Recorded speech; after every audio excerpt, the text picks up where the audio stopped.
Na otoku Ljubezni v Ižakovcih je v petek 3. septembra potekal evropski piknik, ki ga je organizirala informacijska točka Europe Direct Pomurje. Na informacijski točki Europe Direct Pomurje stremimo k temu, da prebivalstvo oziroma lokalne prebivalce in pa obiskovalce naših dogodkov spodbujamo k aktivni participaciji na naših dogodkih, torej da aktivno podajo svoje mnenja, cilje, želje, morda dogodke, ki bi si jih želeli v lokalnem okolju. Vse to pa na prioritete Evropske komisije. Torej Evropska unija si je zadala 4 prioritete v letu 2021, ena izmed teh je tudi konferenca o prihodnosti Evrope. In ravno na konferenco o prihodnosti Evrope poteka današnji evropski piknik, v sklopu katerega bomo govorili o pametnih skupnostih, in občina Beltinci je ravno pravo mesto oziroma pravi kraj za tovrstno razpravo, namreč tudi sami stremijo k temu, da bi Beltinci oziroma splošno občina Beltinci se digitalizirala in postala nekako pametna skupnost ter s tem omogočila nova delovna mesta, zmanjšala ogljični odtis v svetu in tako nekako stremela k izpolnjevanju smernic Evropske unije, ki so, da do leta 2050, torej da Evropska unija postane podnebno nevtralna celina oziroma neodvisna celina. In ravno zaradi tega so danes tu z nami tudi 3 osrednji gosti.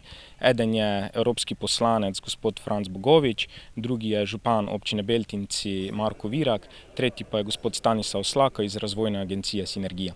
Tekom leta oziroma do konca leta bomo izvedli še vsaj 6 razprav, podobnih kot so te danes, na prioritete EU, vse pa bodo usmerjene v to, da ljudi oziroma naše obiskovalce spodbujamo, da svoja mnenja za boljšo Evropo na teh dogodkih tudi podajo.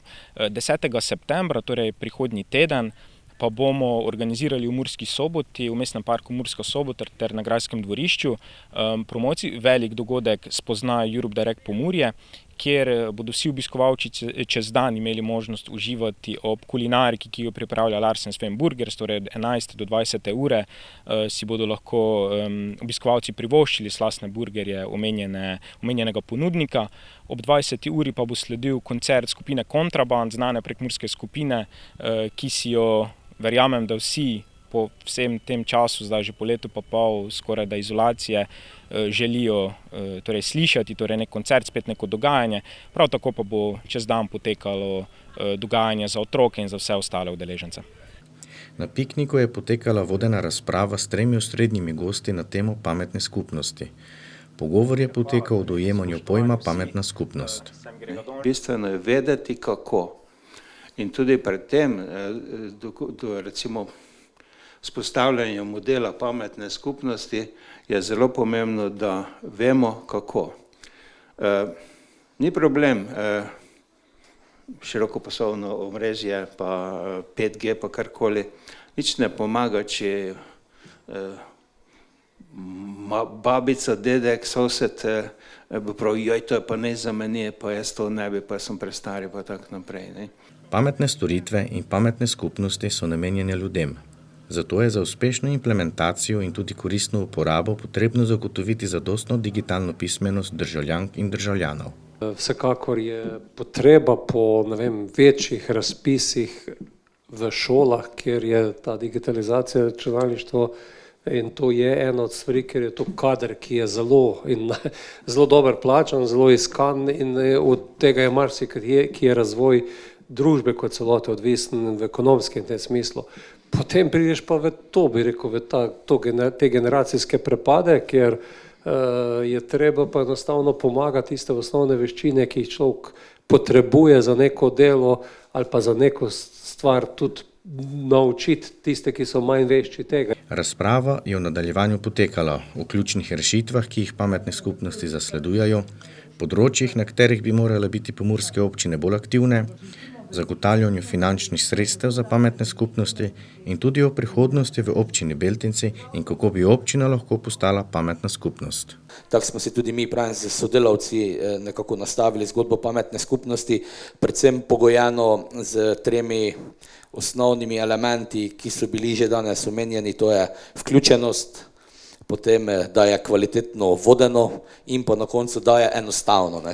Informacijska točka Europe Direct Pomurje organizira poleg evropskega piknika tudi druge dogodke, kjer lahko občani podajajo svoje predloge. Moram priznati, da je participacija občanov zelo pozitivna, torej da se veliko ljudi odloča, da poda svoje mnenje, saj dejansko je Evropska unija oziroma Evropska komisija zdaj omogočila vsem, da gradijo smernice za Evropo in ljudi to pritegne in želijo aktivno participirati tako pri političnih odločitvah, kot pri drugih odločitvah, kjer bi njihov glas morda štel za boljšo prihodnost.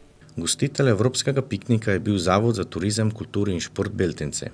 Direktorica zavoda, gospa Gabriela Kuzma. Lepo, da so se taki pomembni ljudje zbrali, da bojo povedali kaj lepega o skupnosti, o pametni skupnosti.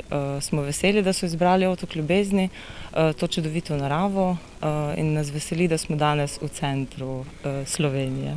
Evropska unija preko razpisov ponuja finančna sredstva za zavode in projekte, ki jih ti izvajajo. Denar, ki ga Evropa daje oziroma ga razpisuje na raznih projektih, ima zelo velik pomen za lokalno skupnost, kajti tako lahko lokalne skupnosti oziroma deležniki se prijavljajo na različne razpise, projekte, kulturne dediščine, turizma in druge dejavnosti. Tako da s tem si lahko vsak neki zavod, neka organizacija, inštitucija pač pričakuje tisto dodano vrednost, kaj pač misli nameniti lokalnemu okolju kot nek plus. Tudi s pomočjo evropskih sredstev ter s sodelovanjem na takšnih dogodkih, kot je današnji piknik, lahko pripomoremo k boljšemu jutri.